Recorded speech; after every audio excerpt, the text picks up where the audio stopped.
Bom dia a todos.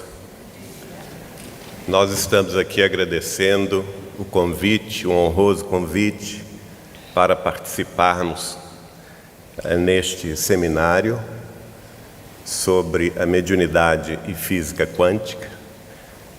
E temos aqui palestrantes que são mais versados do que eu sobre este assunto, principalmente, e agradeço de coração o Grupo Espírita Batuíra pelo convite e vamos abordar inicialmente um assunto que está expresso no livro Mecanismos da Mediunidade, de Chico Xavier, que é a revelação da lei do campo mental. Este livro é aquele que vai dar sequência aos ensinamentos do espírito de André Luiz.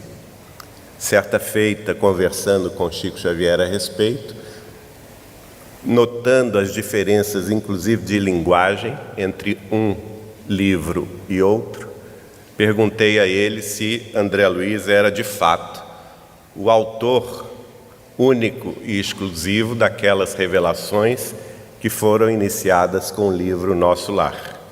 E Chico Xavier me disse que não, que na verdade André Luiz era o mensageiro escolhido pela espiritualidade maior e que as revelações contidas em toda a sua obra, extensa obra, eram na realidade uma construção de um grupo de sábios da espiritualidade maior, um grupo de 12 sábios que haviam coletado essas informações para serem trazidas à face da Terra. E naturalmente, curioso, ainda jovem, muito jovem, curioso a respeito disso, perguntei ao Chico quais seriam esses 12 sábios, ele não queria me dizer. Depois de muita insistência, me disse que um destes 12 sábios era o espírito de Sócrates. E disse-me: nunca mais me pergunte nada sobre o assunto, vamos encerrar a conversa aqui. Então, por isto, nós temos que reverenciar esta obra, não como a obra de um só espírito, mas principalmente como uma obra transcrita da espiritualidade maior para a face da Terra, para o nosso próprio desenvolvimento mento, psíquico e espiritual. Neste livro, Mecanismos da Mediunidade, André Luiz vai desenvolver o modus operandi da mediunidade, nos mostrando como efetivamente se opera a mediunidade. E neste capítulo, ele vai revelar a lei do campo mental, que já havia sido abordada no livro Pensamento e Vida, do Espírito de Emmanuel. Então diz André Luiz assim: se desconhece ainda no mundo a lei do campo mental, que rege a moradia energética do espírito, segundo a qual cada criatura consciente, seja onde for no universo, apenas assimilará as influências a que se afeiçoe. Cada mente é como se fora o mundo em si, respirando nas ondas criativas que despede ou na psicosfera em que gravita para esse ou aquele objetivo sentimental, conforme os próprios desejos, sem o que a lei de responsabilidade não subsistiria. Isto é básico, não é? A revelação dessa lei do campo mental, através da qual o nosso pensamento, força viva, criativa e atuante, é capaz de nos colocar em contato com aqueles que pensam e sentem como nós mesmos. Cada um de nós, mente independente, espírito imortal, haverá, pois, de se ligar através do próprio mundo íntimo com aqueles semelhantes, com aqueles que estão em sintonia com o nosso modo de ser, o nosso modo de ver as coisas e também o nosso modo de sentir.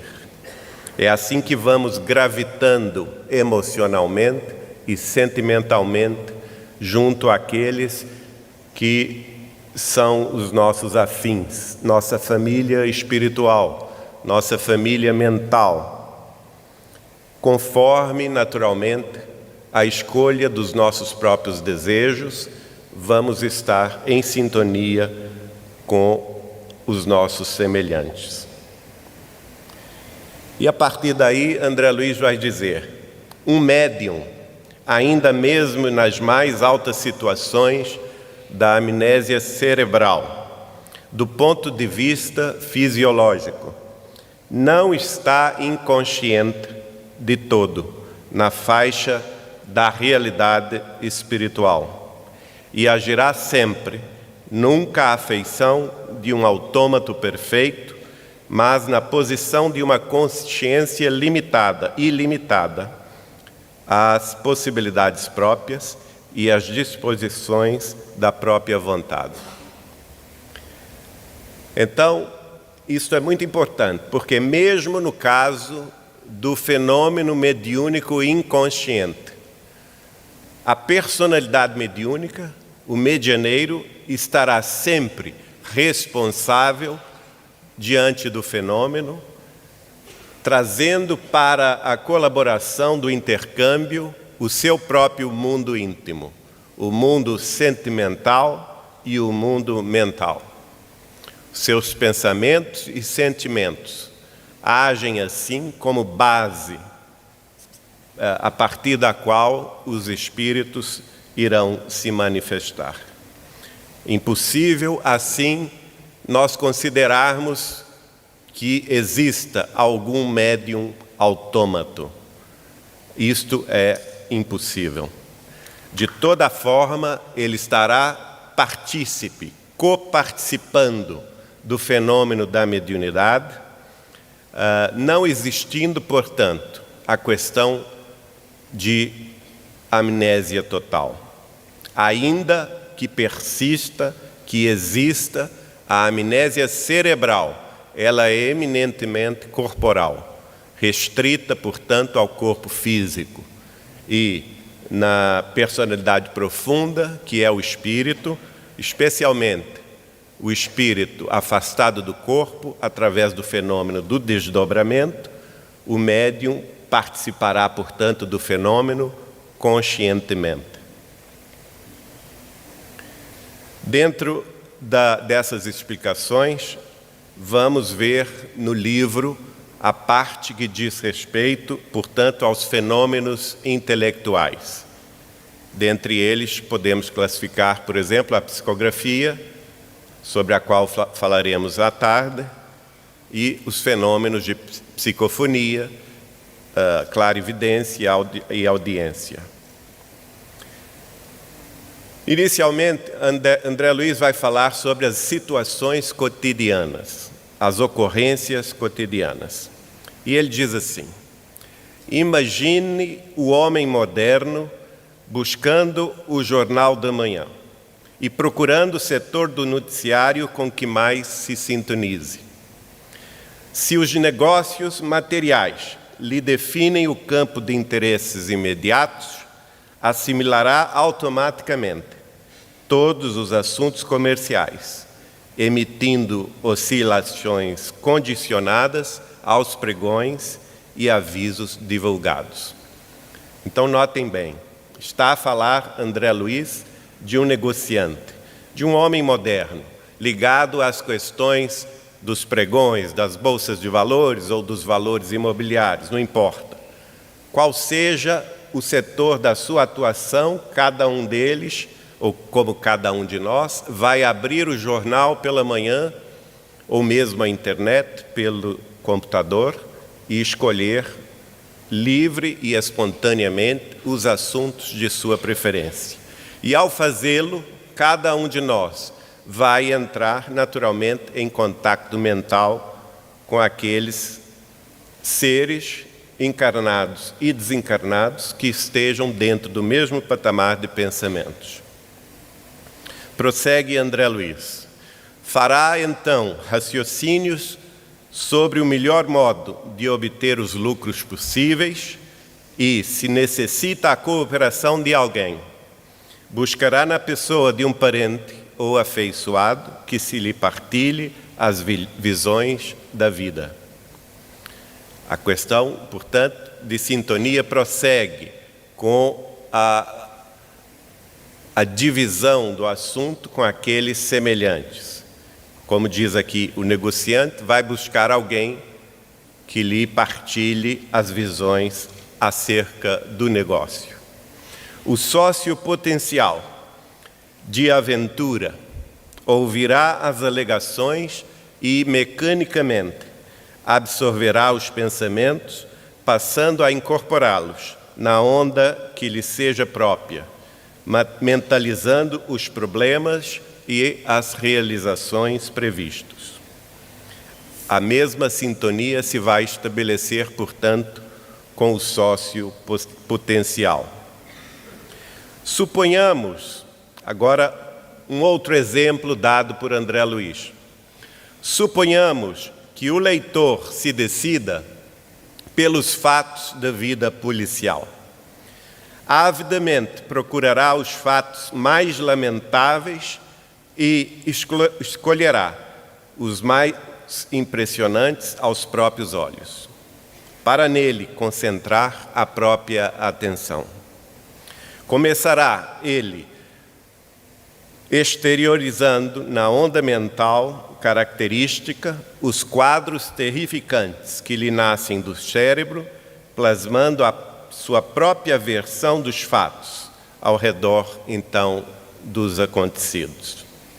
Notem bem, a partir daí, da escolha dos temas policiais, aqueles mais terrificantes possíveis, a mente que está a ler aqueles detalhes descritos pelo jornalismo policial passará a plasmar na sua própria versão, na sua própria mente, a sua visão pessoal dos fatos, naturalmente de acordo com os seus preconceitos e com o seu mundo íntimo, e deste instante agirá como criatura co-criadora, e seu pensamento estará criando imagens mentais, neste caso terrificantes, imagens mentais degradantes, que estarão naturalmente entrando em sintonia com espíritos encarnados e desencarnados que estejam vibrando na mesma natureza. Nesse estado de ânimo, prossegue André Luiz, atrairá companhias simpáticas que, lhe escutando, passarão a emitir pensamentos da mesma natureza, associando-se-lhe à maneira íntima de ver, não obstante cada um se mostre em campo pessoal de interpretação. Daí a instantes, se as formas de pensamento fossem visíveis ao olhar humano, os comentaristas contemplariam no próprio agrupamento o fluxo tóxico de imagens deploráveis em torno da tragédia, a nascerem da mente no regime de reações em cadeia, espraiando-se no rumo de outras mentes interessadas no acontecimento infeliz. Desculpe. Olhem só a realidade da mediunidade ignorada, que se processa todos os dias em todos os quadrantes da Terra, em todas as nações, em todas as classes sociais, entre idosos e jovens, homens e mulheres, de todas as nacionalidades no mundo inteiro. Dispondo, portanto, de suas forças mentais, a maioria dos casos em associações infelizes, diante dos fatos e ocorrências deploráveis que ocorrem todos os dias ao redor do planeta. Esse estado de ânimo, portanto, é o que nós, como espíritas cristãos que pretendemos ser, precisamos combater. É uma realidade que os espíritos superiores revelaram ao mundo para que tenhamos consciência de termos a responsabilidade de dominar o nosso campo mental, fazendo com todas as forças possíveis ao nosso alcance o domínio de nós próprios. O autodomínio, o autoesclarecimento e também a reforma íntima para que possamos mudar este quadro lamentável de associações infelizes que ocorre cotidianamente entre todos os povos. Embora cada um, neste caso, o exemplo aqui do gosto pelas questões mais tristes do mundo policial, cada um dessas pessoas, cada um destes irmãos estará naturalmente criando formas de pensamento que, segundo o dizer de André Luiz, se fossem visíveis a nós outros, se tivéssemos todos nós a faculdade mediúnica de clarividência e pudéssemos nos observar uns aos outros nesses processos lamentáveis de associação infeliz, certamente perderíamos a razão. Tais os desdobramentos infelizes que estão presentes dia a dia, criados, portanto, no fluxo mental de nossos próprios pensamentos. É preciso ter cuidado, portanto, com os acontecimentos infelizes e, principalmente, com aqueles que dizem respeito à vida alheia, aos dramas alheios, lembrando sempre que a caridade deve presidir os nossos sentimentos em relação a todos aqueles que padecem e todos aqueles que sofrem. Mas prossegue André Luiz falando sobre a mediunidade ignorada. No reflexo condicionado, surpreendemos também vícios diversos, como a maledicência, a crítica sistemática, os abusos da alimentação e os exageros do sexo. Esse ou aquele espírito encarnado, sob o disfarce de um título honroso qualquer, lança o motivo inconveniente numa reunião ou conversação.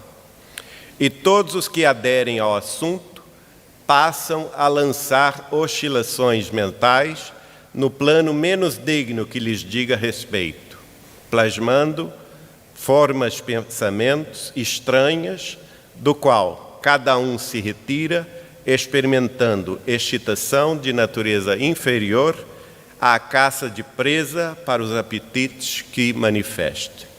Olhem bem, então, em quaisquer reuniões, em quaisquer agrupamentos que se reúnem na vida social, naturalmente, em festas, em ocasiões de convívio, se aparece uma pessoa mal intencionada, basta que ela lance um comentário infeliz, um comentário de maledicência, ou um comentário a respeito de abusos sexuais, ou abusos da alimentação, ou vícios outros, como, por exemplo, diz aqui André Luiz, a crítica sistemática, seja ela política, econômica, social ou relativa a um grupo específico da sociedade.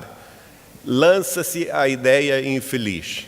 A partir daí, todos aqueles que recebem aquela ideia infeliz vão colaborar com os próprios pensamentos, com a sua própria visão, e as formas de pensamento começam a ter vida, Se nós pudéssemos visualizá-las, nós veríamos naturalmente formas estranhas, como diz André Luiz, passeando entre nós, entre as nossas conversações. E a partir daí, cada qual que participou daquele conluio infeliz de conversa sairá à caça da presa para os apetites que manifesta. Isto tudo é um convite à vigilância, é um convite à cristianização das nossas conversações, é um convite ao equilíbrio, para que tenhamos forças suficientes para nos desvincular desse tipo de convívio social.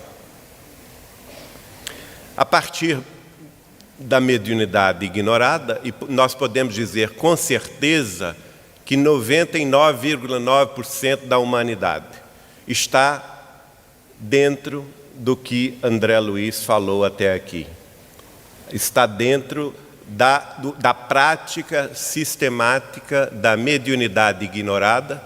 Desconhecem eles o potencial que tem de associação mental entre si, mas, no entanto, praticam-na dia a dia, cotidianamente, dirigindo-a aos conluios infelizes de sombra, tristeza e dor. Como é fácil reconhecer, prossegue André Luiz, cada qual foi apenas influenciado de acordo com as suas próprias inclinações, mas debita a si próprio os erros que venha a cometer, conforme a onda mental que gerou de si mesmo. Ou seja, nenhum destes participantes das conversações infelizes poderá, diante da própria consciência e diante de Deus, dizer que estava isento do mal, uma vez que participou sim e influenciou os outros com as próprias ideias no sentido negativo. E isso ajuda a compreender, pois, os mecanismos da mediunidade de efeitos intelectuais em que encarnados e desencarnados se associam nas manifestações da chamada metapsíquica subjetiva. Tudo isso que André Luiz nos explica no livro Mecanismos da Mediunidade, aqui ele chama de mediunidade ignorada, que é a revelação da lei do campo mental, pela qual a grande maioria dos cidadãos terrestres, dos cidadãos humanos terrestres, exerce a mediunidade sem consciência do seu potencial, do seu poder, desprezando, portanto, a condição de colaborar para a construção do mundo melhor.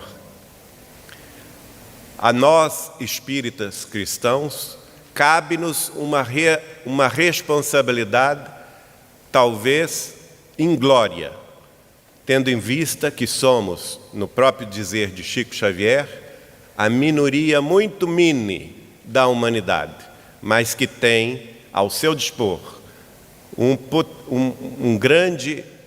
grande informação, que são os livros da doutrina que nos esclarecem, que nos consolam e nos orientam para o bem.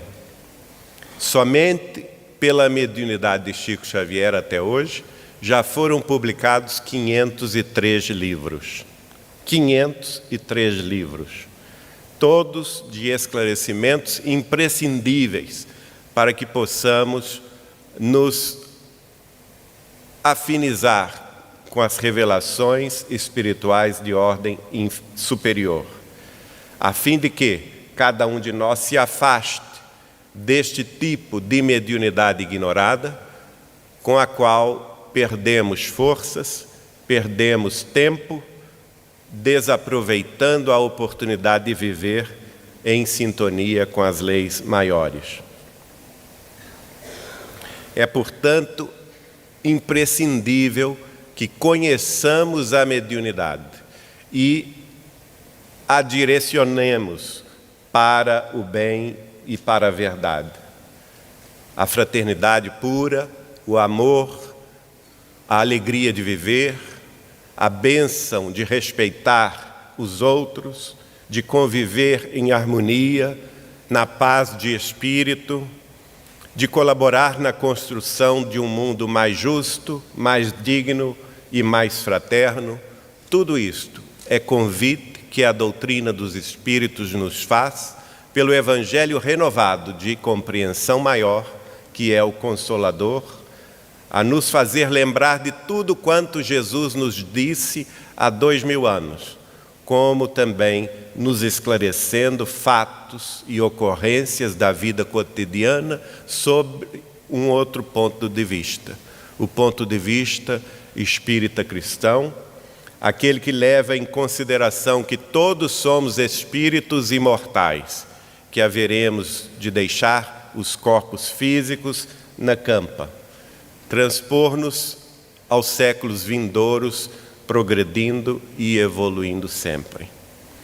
Somente a mudança de foco, a mudança que haverá de sepultar para sempre o materialismo terrestre, fazendo-nos ver que somos seres espirituais, seres imortais, faz com que a nossa sintonia se mude para algo mais sublime, algo mais elevado em nossas vidas terrestres. Então, é imprescindível, sim, que divulguemos a doutrina dos Espíritos. Embora sejamos a minoria no mundo, os conhecimentos que já podemos acessar através do trabalho de Allan Kardec, através do incomparável trabalho de Chico Xavier e de todos os outros que se lhes seguiram na trajetória.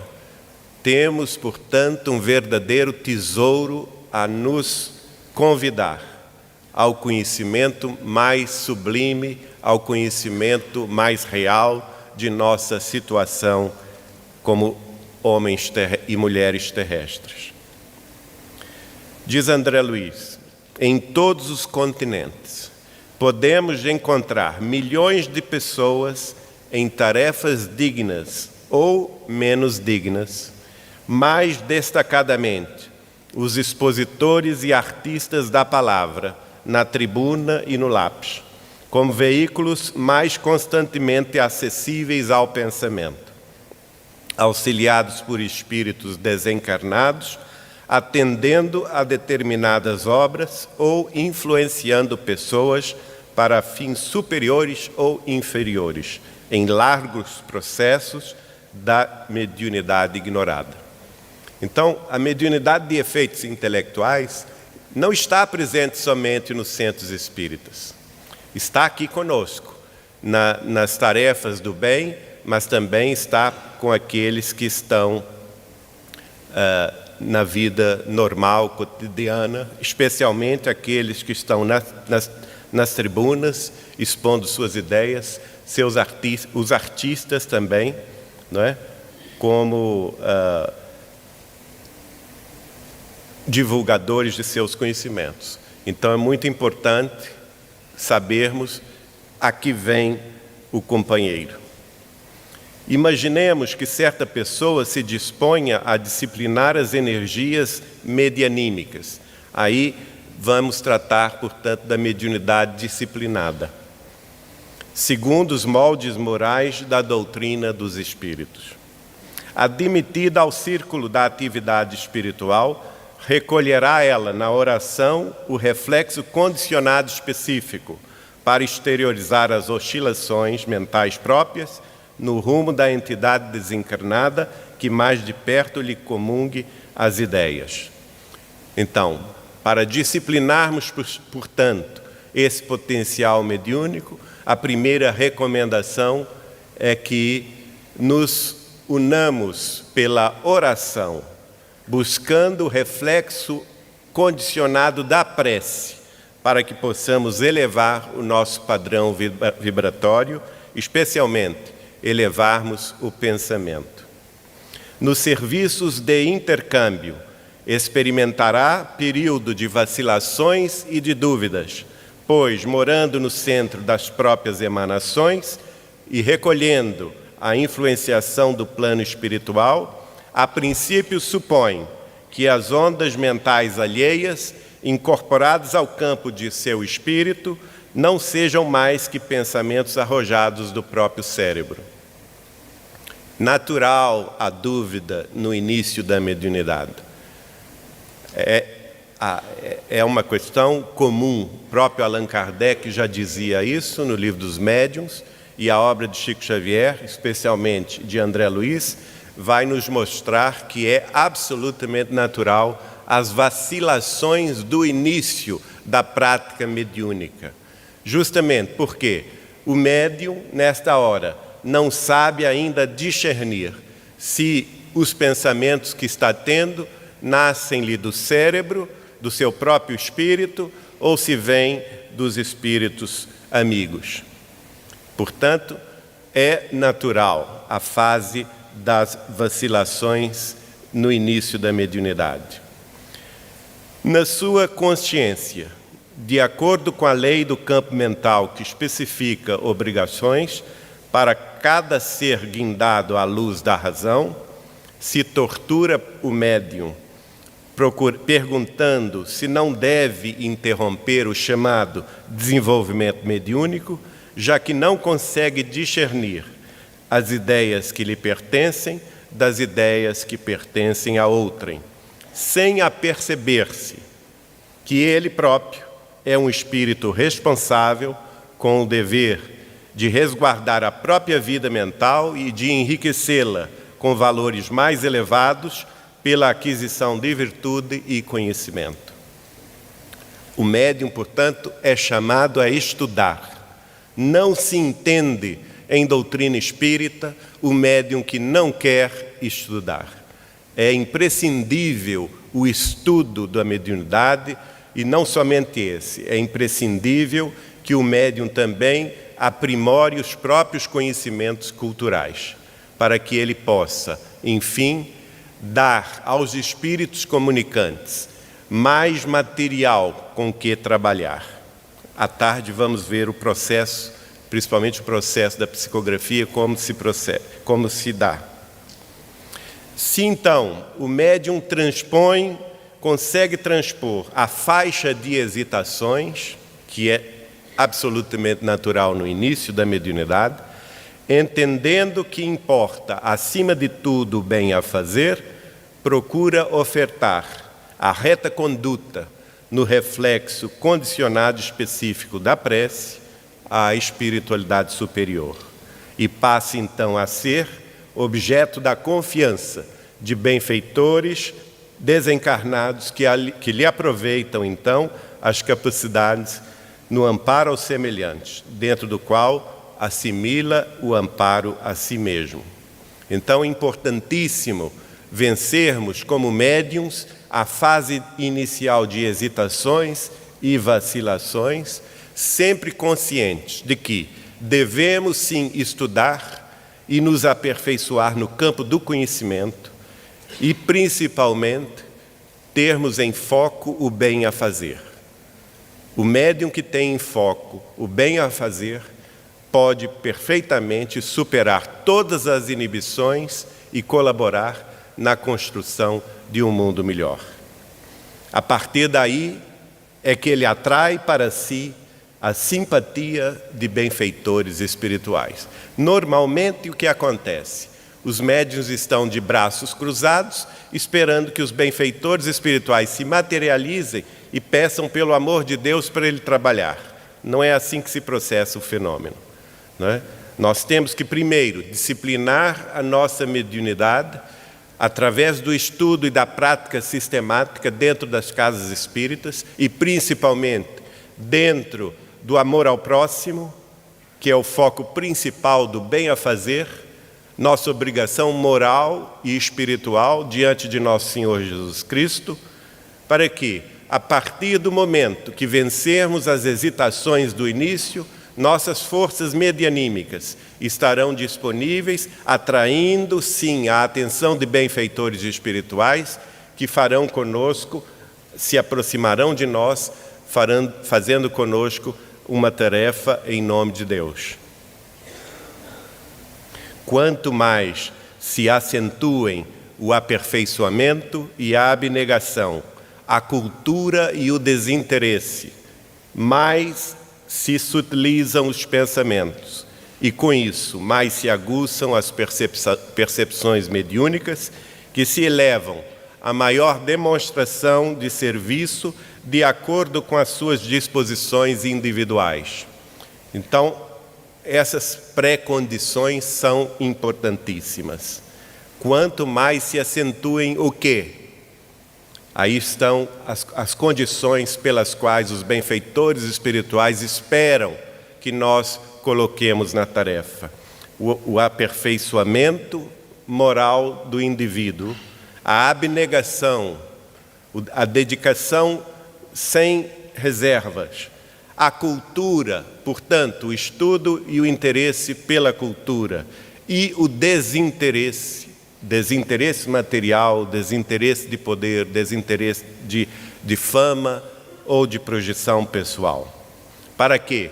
Para que, em assim procedendo, se sutilizem os pensamentos do médium, colocando-os, portanto, à disposição da espiritualidade maior.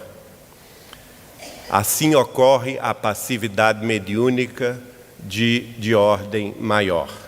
Se o instrumento, o médium, oferece maleabilidade mais avançada, mais intensamente específico aparece o toque do artista. É aí, portanto, que os espíritos comunicantes terão mais condições de deixar o seu traço específico, principalmente no campo da poesia mediúnica, em que cada um vai se expressar ao seu estilo, ou no campo da prosa também, em que cada um vai se expressar na maneira que escrevia aqui na Terra. Nessa base, identificamos, portanto, a psicografia, desde a estritamente mecânica até a intuitiva, a incorporação em graus diversos de consciência, como os casos de psicofonia, as inspirações diversas e também as premonições, que são as chamadas, estudadas por Allan Kardec no capítulo 16 do livro A Gênese, a mediunidade de presciência. Vemos, aqui já terminando, falando sobre as conjugações de ondas, vemos que a conjugação de ondas mentais surge em todos os fatos mediúnicos. Atenta ao reflexo condicionado da prece, nas reuniões doutrinárias ou nas experiências psíquicas, a mente do médium passa a emitir as oscilações que lhe são próprias, às quais se entrosam aquelas da entidade comunicante, com vistas a certos fins. Cabe-nos reconhecer que, excetuados os casos especiais em que o médium e a entidade espiritual se completam de modo perfeito, e aqui nós podemos dar como exemplo Chico Xavier e o espírito de Emmanuel, então, excetuando-se casos especiais, na maioria das circunstâncias, apesar da integração mental profunda entre um e outro, o médium e o espírito comunicante, quase toda a exteriorização fisiológica no intercâmbio pertence ao médium, cujos traços característicos assinalarão as manifestações até o momento em que a força psíquica da humanidade se mostre mais aperfeiçoada para a mais aprimorada evidência do plano superior. Nós ainda não chegamos nesse ponto. Esse ponto, provavelmente, chegaremos no mundo regenerado. Como ainda estamos na fase de transição, passando do mundo de expiações e de provas, onde ainda o paradigma que vige é o paradigma do materialismo, ainda vamos conviver, portanto, com a mediunidade presente ainda num grande potencial ou numa grande percentagem do fenômeno anímico, do fenômeno do animismo, em que os próprios recursos mento-culturais do médium acabam por se impor ao espírito comunicante. Mas, muito embora isto é absolutamente natural, nós estamos a caminhar para uma nova etapa do conhecimento humano, da vivência humana, quando chegarmos ao mundo de regeneração, e aí termos mais amplos recursos psíquicos à nossa disposição, e naturalmente neste momento, antevisto de certa forma na prática mediúnica de Chico Xavier, que todos nós acompanhamos, na sua exemplificação maravilhosa de 75 anos dedicados à mediunidade com Jesus, certamente que isto no futuro haverá de se multiplicar na face da terra com a chegada também de outros mensageiros como ele, dedicados de coração, de alma e de espírito à prevalência do Cristo e de sua mensagem entre nós.